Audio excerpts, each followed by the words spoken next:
make all sorts of threats to me, break my legs, break my arms, do things to my family, put my windows through. The depression was enough for me not to want to live anymore.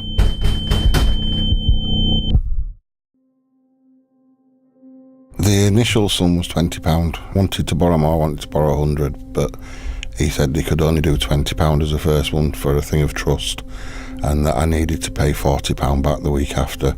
And once I'd done that, then I'd be able to borrow whatever amount of money I wanted to borrow. We needed money for food.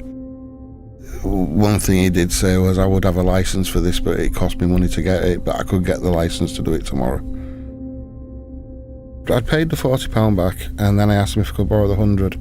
She says, yeah, you've shown me that you can pay this, I'll lend you the £100, but I want £200 back next week. When it came to paying back the following week, we'd got our benefits, but I had to pay him all my benefit, which again left us with nothing. So you have to say to him, well, I'm going to have to borrow off you again.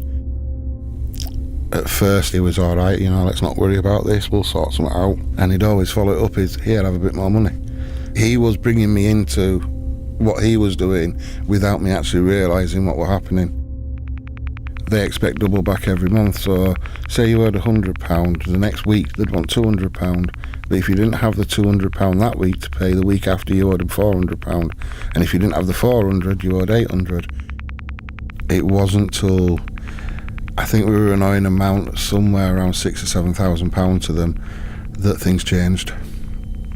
He'd make all sorts of threats to me, break my legs, break my arms, do things to my family, put my windows through, banging on the door late at night, meeting my daughters and stepdaughters from school and shouting at them on the way home that I owed them money and I've got to pay it or they were going to hurt them. It just wasn't nice. Normal life slips by and this debt is constantly on your mind. You feel ashamed that you've got there. You feel fear about talking to somebody about it. The depression was enough for me not to want to live anymore. I was in a very, very bad place. No, I couldn't bring myself to tell anybody. The only people that knew what I was doing was myself and the Lawn Sharks. And the only way out of it for me was to not be there anymore.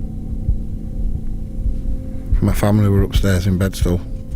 I was downstairs in the back room, and I had my tablets with me. Full box, I think it was 112. As I'm taking the tablets, I'm scanning through the paper. There was a number in the paper for the illegal money lending team. And it was a case of thinking then, do I ring it or do I keep doing what I'm doing?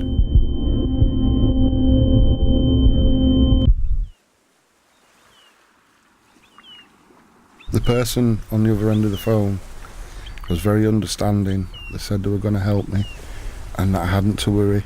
I hadn't to pay any more money back to the people and that someone would be in touch with me very, very shortly. The sense of relief when I came off the phone, it just felt like a big weight had been lifted.